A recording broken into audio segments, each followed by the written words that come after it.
The distress call. Captain Maya Chen stood motionless on the bridge of the UES Vigilant, her eyes fixed on the pulsing notification on her command console. After checking it 3 times, she still found herself doubting what she was seeing. "Navigation, full stop," she ordered, her voice betraying none of the adrenaline now surging through her system. "Lieutenant Park, verify this signal. Run every authentication protocol we have." The bridge crew worked in intense silence. Through the massive viewport, only stars and the distant nebula they'd been mapping for the past month were visible. Nothing in their sensor range suggested the urgency that single blinking light demanded. Lieutenant Park looked up from his communications panel, his expression a mixture of confusion and concern. "Signal verified, Captain. But it's unusual. It's using an emergency frequency we've never documented before." "Put it on speakers," Chen ordered. "Everyone needs to hear this." The overhead speakers crackled to life, and a strange melodic voice filled the bridge. The translation algorithm struggled to convert the complex harmonics into human language, giving the message an eerie, disjointed quality. "To any vessels within range, our settlement on Lumina II is under assault by the Scorched Dominion. Our defenses will not hold. We are a peaceful species. Please, help us." The message repeated once more before fading into static. The bridge remained silent as the crew processed what they had just heard. "How old is this message?" Chen asked. "Based on signal degradation, approximately 36 hours, Park replied. "It was broadcast on a frequency band we rarely monitor." Chen approached the main tactical display. "Show me Lumina II." The display flickered, showing a small blue-green world orbiting a yellow star. Data scrolled alongside the image. "Unknown settlement, established approximately 15 years ago. RID Science Officer Reyes. Atmosphere is oxygen-nitrogen mix. Gravity approximately 0.8 Earth standard. Limited sensor data suggests a population of several million." "And the Scorched Dominion?" Chen asked. "Limited intelligence, Captain," replied Security Chief Abbas. "Reptilian species from a high-temperature, high-gravity world. Technologically advanced, highly territorial, and aggressively expansionist. They'd been pushing into this sector for the past few years." Chen studied the display thoughtfully. The Vigilant was a patrol cruiser, powerful for its class, but designed primarily for exploration and scientific missions. It was not equipped to intervene in an interstellar conflict alone. "How long would it take us to reach Lumina II?" she asked. Navigator Wu calculated quickly. "At maximum FTL, 28 hours, Captain." Chen straightened her uniform and turned to face her crew. "Open a secure channel to Earth Command, Priority Alpha." Within minutes, the stern face of Admiral Takeshi Yamamoto appeared on the main screen. Chen explained the situation concisely, her years of military training evident in her efficient report. "You're certain the signal is authentic, Captain?" Yamamoto asked, his expression unreadable. "Yes, sir. We've verified it through multiple protocols." "Who sent it? Which species?" "Unknown, sir. The translation algorithms couldn't identify the language structure. It doesn't match any in our database." Yamamoto was silent for a moment. "Captain Chen, you know our protocols regarding interventions in non-human conflicts, especially with unknown species." Chen nodded. Since achieving faster-than-light travel 70 years ago, humanity had encountered several alien civilizations.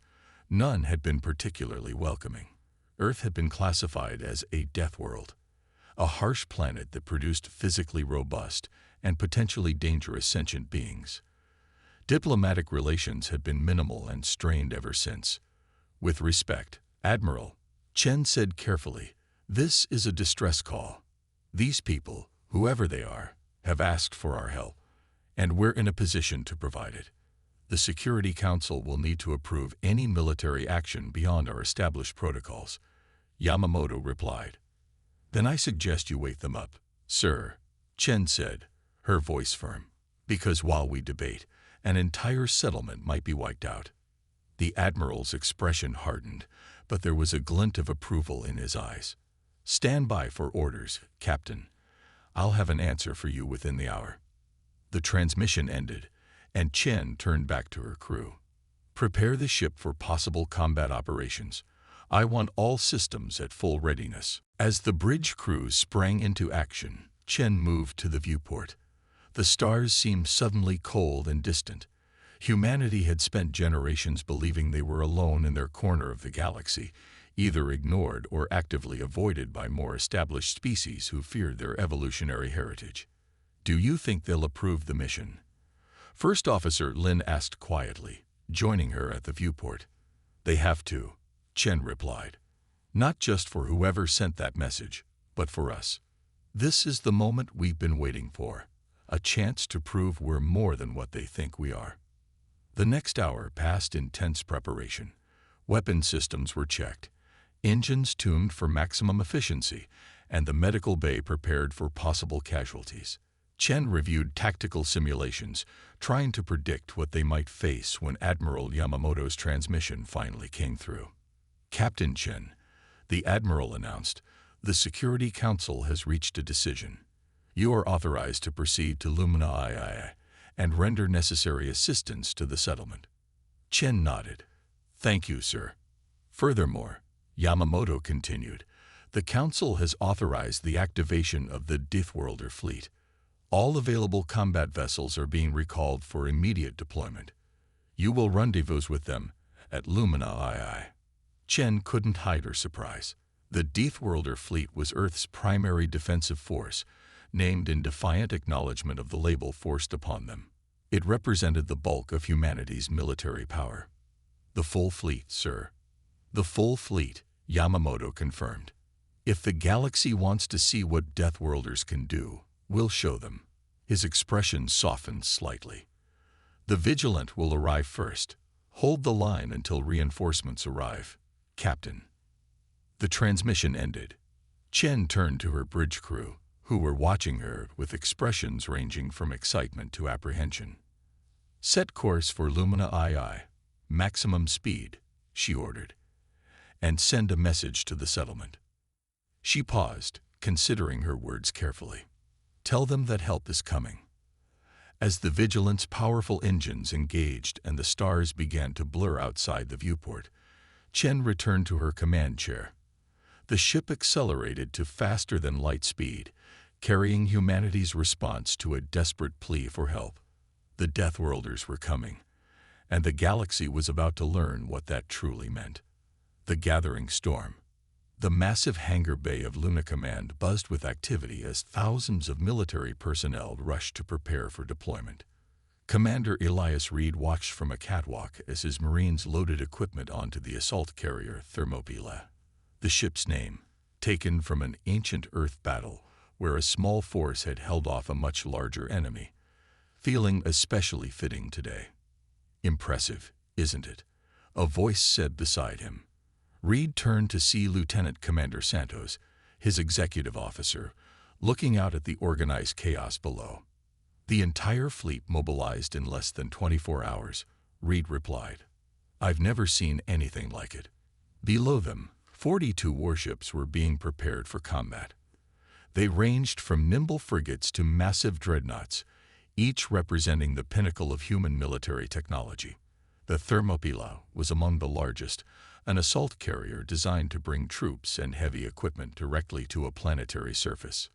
"They're calling this Operation Sentinel," Santos said, handing Reed a data tablet.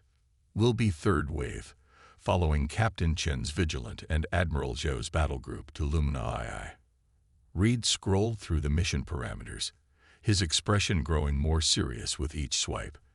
"They're sending almost everything we have." "The Security Council doesn't do anything halfway," Santos observed. A group of Marines jogged past, carrying heavy equipment packs as if they weighed nothing in Luna's reduced gravity. Each pack would have weighed over 70 kilograms on Earth, but the moon's gravity made the load manageable. Still, Reed knew his troops trained regularly in high-gravity conditions to maintain their strength and endurance.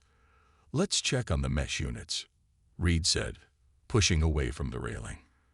They took a transport lift down to the main hangar floor, where dozens of combat mechs were being loaded into the Thermopyla's cargo bays. The 10-meter-tall machines gleamed under the bright lights, their humanoid shapes imposing even when powered down. Sergeant Diaz stood at a console running diagnostics on the lid mech. She saluted as Reed approached. "Status report," Reed asked. "All 24 mechs are combat ready, sir," Diaz replied. "We've upgraded the hydraulics to function in variable gravity environments and installed the new thermal regulation systems." Reed nodded approvingly. The intelligence briefing mentioned high ambient temperatures on Lumina II, higher than Earth standard, but nothing we can't handle, Diaz said with confidence. The pilots have been running simulations for the past 12 hours. A loud clang echoed through the hangar as a supply crate was dropped. Reed turned to see a group of new recruits rushing to pick it up. "First deployment?" he asked Santos quietly. She nodded. "Most of Delta Company. They were scheduled to complete training next month. But now they'll get their education in the field." Reed finished. He walked over to the young Marines, who snapped to attention when they saw him. "At ease," he said. "What's your name, Marine?"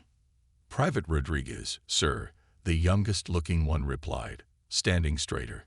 "First time off-world, Private Rodriguez." "Yes, sir. First time out of the training sims, too." Reed looked at the crate they'd been carrying. Heavy armor designed to protect against energy weapons. "That equipment might save your life out there. Treat it with respect." "Yes, sir," Rodriguez replied, swallowing hard. Reed softened his tone slightly.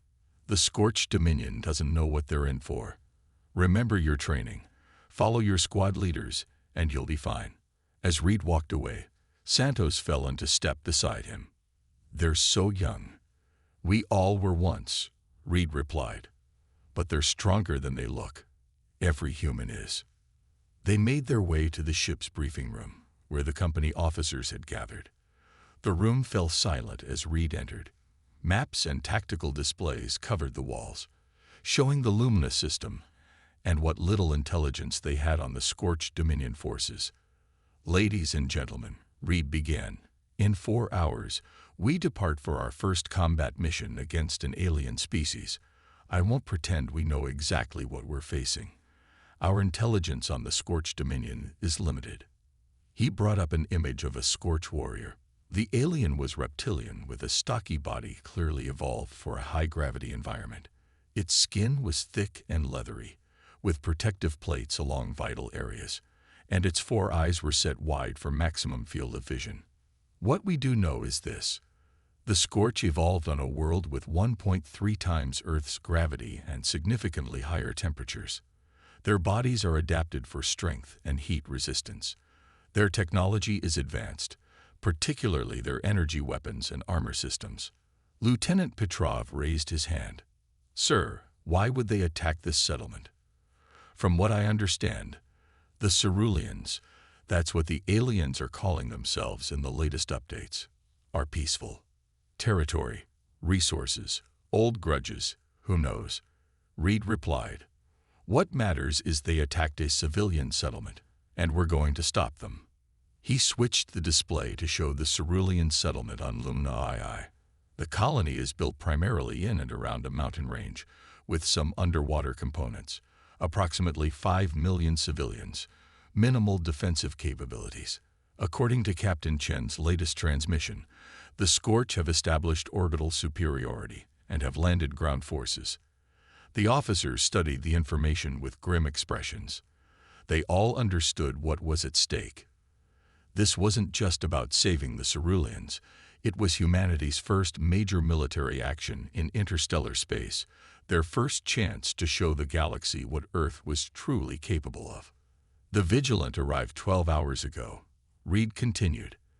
"They've been conducting hit-and-run attacks to disrupt the Scorch blockade, but they're outnumbered. Admiral Zhou's battle group will arrive 6 hours before us to establish orbital superiority. Our job is to land, secure the settlement, and push the Scorch off-world." He looked around the room, meeting each officer's eyes. The Ceruleans and the Scorch have one thing in common. They both think we're savages. The Ceruleans feared us so much they never even attempted contact until they were desperate. The Scorch have never encountered us in combat. Reed turned off the display. Today we prove one of them right, and one of them wrong. We showed the Ceruleans that humans fight to protect, not to conquer, and we showed the Scorch exactly why Earth was classified as a death world. As the briefing continued, covering landing zones, communication protocols, and combat tactics, Reed felt a familiar calm settling over him. The kind of calm that came before action, born from years of training and preparation. 3 hours later, Reed stood on the bridge of the Thermopylae as the massive ship detached from Luna Command. Through the viewport, he could see the other vessels of the Deathworlder fleet taking position for the jump to FTL. Sleek destroyers, heavily armored cruisers, and support vessels moved with precision into a formation that would carry them across hundreds of light years. All systems ready for FTL, Commander, reported the helmsman. Fleet command signals ready for synchronized jump, added the communications officer. Reed took one last look at the Earth-Moon system, glowing against the blackness of space. For decades, humanity had been contained here, labeled as too dangerous to join galactic society. Now they were about to show the galaxy exactly what Deathworlders could do. "Begin jump sequence," he ordered. The stars outside the viewport stretched into lines as the Thermopylae's powerful engines engage. The Deathworlder fleet, 42 ships strong and carrying the finest soldiers Earth had produced, vanished into the depths of space, bound for a distant world and humanity's first interstellar war. Deathworlders unleashed. The UES Vigilant dropped out of FTL on the edge of the Lumina system. Its stealth systems engaged to maximum. Captain Maya Chen stood on the bridge, watching the tactical display as it updated with real-time sensor data. "Status report," she ordered quietly. 37 Scorch vessels detected in orbit around Lumina II, reported Tactical Officer Reyes. Their main fleet is concentrated around the planet's northern hemisphere, directly above the Cerulean settlement. Chen studied the display intently. Life signs on the surface. Science Officer Park examined his readings. Cerulean life signs concentrated in the underwater sections of the settlement and deep within the mountain range. Scorch forces are pushing toward the central habitats. The Ceruleans' defensive shields are failing in multiple sectors. And the Vigilant remains undetected. Chen asked. "For now, Captain," Communications Officer Lin confirmed. "But active scanning will reveal our position." Chen nodded. The Vigilant had been harassing the Scorch fleet for nearly 2 days, conducting hit-and-run attacks to disrupt their operations and buy time for the Ceruleans. But they were severely outnumbered, and their options were limited. "Admiral Zhou's battle group will arrive in less than an hour," Lin added. "Good," Chen replied. "We've done what we can. Now it's time for the real show to begin." She looked at her bridge crew, noting the fatigue evident in their faces after 48 hours of continuous combat operations. "You've all performed admirably. Let's give Admiral Zhou a proper welcome." 58 minutes later, space itself seemed to ripple as the first wave of the Deathworlder fleet arrived. 15 warships, led by Admiral Zhou's flagship, the UES Indomitable, dropped out of FTL in perfect formation, their weapon systems already powering up. The Scorch fleet reacted immediately, ships breaking orbit to form a defensive line. But they were too slow. The human vessels, designed for speed and maneuverability despite their size, were already moving to engage. "The Admiral is hailing us," Lin reported. Admiral Zhou's face appeared on the main screen. "Captain Chen, the Security Council sends its compliments on your initiative. Status report." Chen briefed the Admiral quickly, highlighting the most vulnerable sectors of the Cerulean settlement and the disposition of the Scorch forces. "Well done, Captain," Zhou said. "Join the battle line. The Indomitable will take point. Commander Reed's ground forces will arrive in 5 hours. We need to clear a path for them." The battle in orbit was brief but intense. The Scorch fleet, though larger, was unprepared for the speed and firepower of the human warships. On the Indomitable's bridge, Admiral Zhao watched as his forces methodically dismantled the enemy blockade. "Sir, unusual readings from the Scorch vessels," reported his science officer. "They appear to be radiating excess heat." Zhao nodded. "They evolved on a high-temperature world. Their systems are optimized for heat retention, not dispersion. In the cold of space, they're at a disadvantage." He turned to his tactical officer. "Target the propulsion systems. Let's see how well they maneuver when they're overheating." The strategy proved devastatingly effective. Within 2 hours, half the Scorch fleet had been disabled or destroyed, and the remainder were retreating to the far side of the planet. "Orbital superiority achieved," "Admiral," reported Captain Chen from the Vigilant. "Landing zones secured for Commander Reed's forces." As if on cue, the second wave of the Deathworlder fleet arrived. 27 more ships, including the massive assault carrier Thermopylae. On the Thermopylae's bridge, Commander Reed watched as the tactical display updated with battlefield information. "Looks like they started the party without us," Santos observed. Reed nodded. "Let's not keep the Ceruleans waiting any longer. Begin landing operations." The Thermopylae's massive bay doors opened, and dropships began launching toward the surface of Lumina II. Each carried a complement of Marines, combat mechs, and support equipment. The dropships streaked through the atmosphere, their heat shields glowing as they descended toward the designated landing zones. In the lead dropship, Reed addressed his troops over the comm system. "Marines, today we make history. The first human boots on an alien world in combat. Remember your training, watch out for each other, and show these Scorch what humanity is capable of." The dropships touched down in a cleared area just outside the Cerulean settlement's main entrance. The landscape was alien but beautiful. Crystalline rock formations rose around them, glowing with a faint blue luminescence. The sky above was a deep purple, with Lumina II's twin moons visible despite the daylight. Reed was the first to exit his dropship, combat rifle ready. The lower gravity was immediately noticeable. Lumina II had only 0.8 of Earth's gravitational pull. For humans accustomed to training in 1G or higher, it felt like wearing an enhanced mobility suit. "Form a perimeter," Reed ordered. "Mech units, deploy and advance to positions Alpha and Bravo. First platoon, with me to the settlement entrance."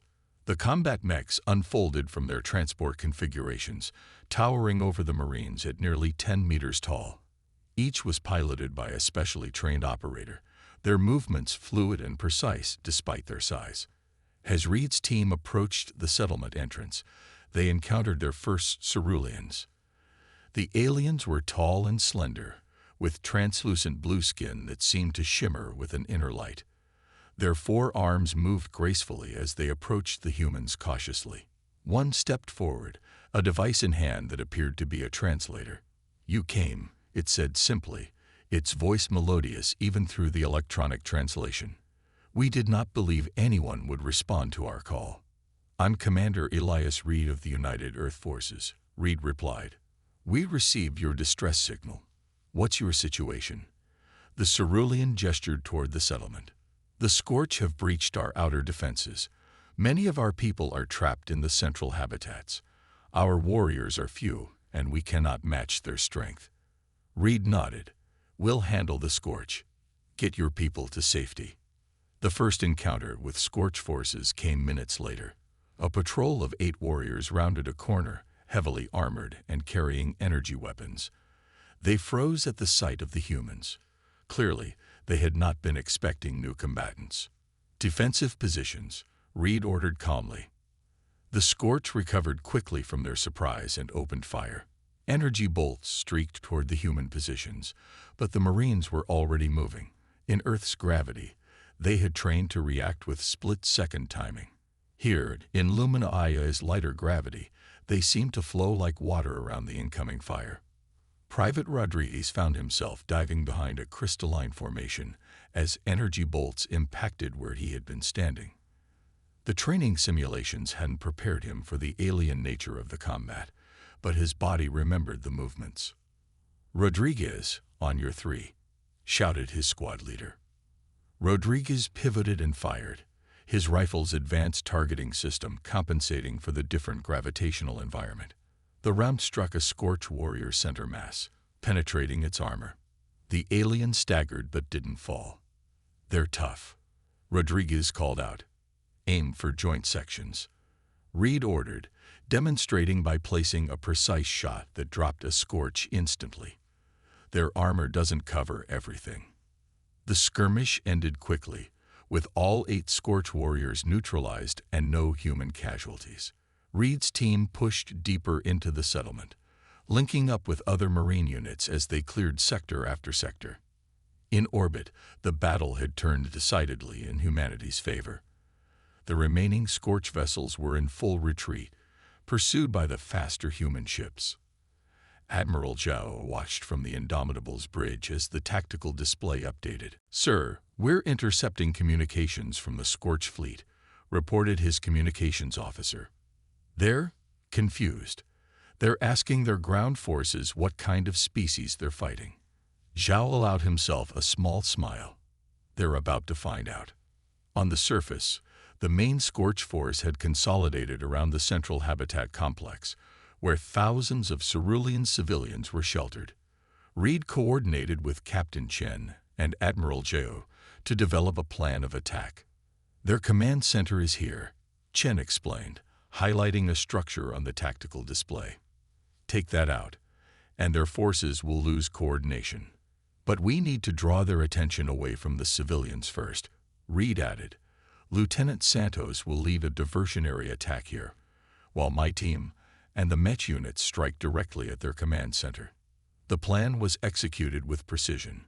Santos' diversionary force engaged the main Scorch contingent, while Reed's team, supported by combat mechs, approached the command center from an unexpected direction, through maintenance tunnels that the heavier Scorch warriors couldn't easily navigate. The Scorch commander, a massive specimen nearly twice the size of its warriors, was coordinating the defense when the first Mech units burst through the walls of the command center. The alien's 4 eyes widened as the 10-meter mechs towered over it, followed by squads of Marines moving with impossible speed in the low gravity.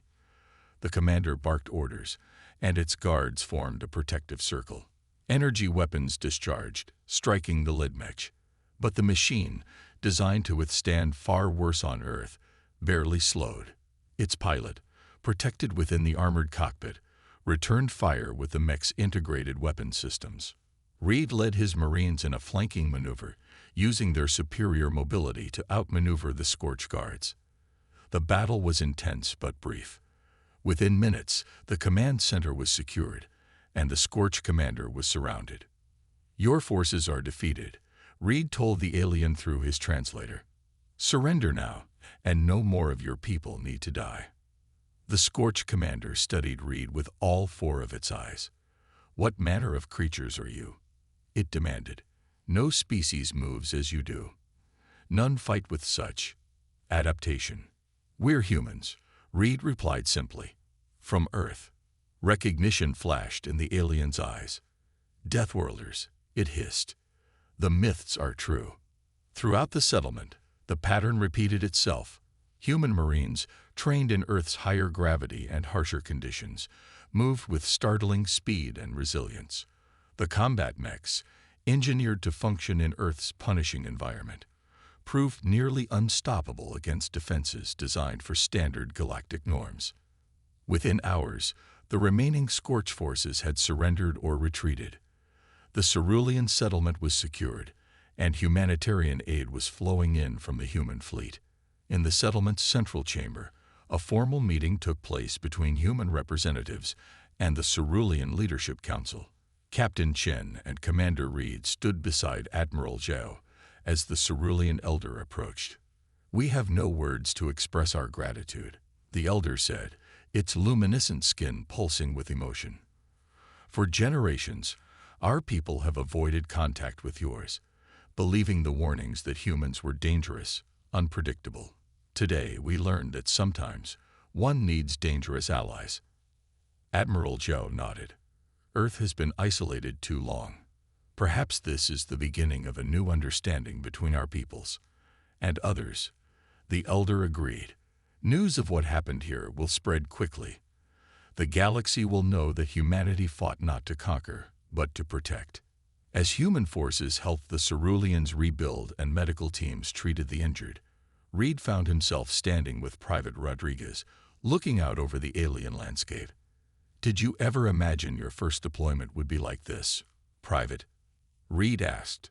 Rodriguez shook his head. "No, sir. I thought we'd be patrolling the outer colonies, maybe dealing with pirates. Not making history." Reed smiled slightly. "Get used to it. After today, everything changes.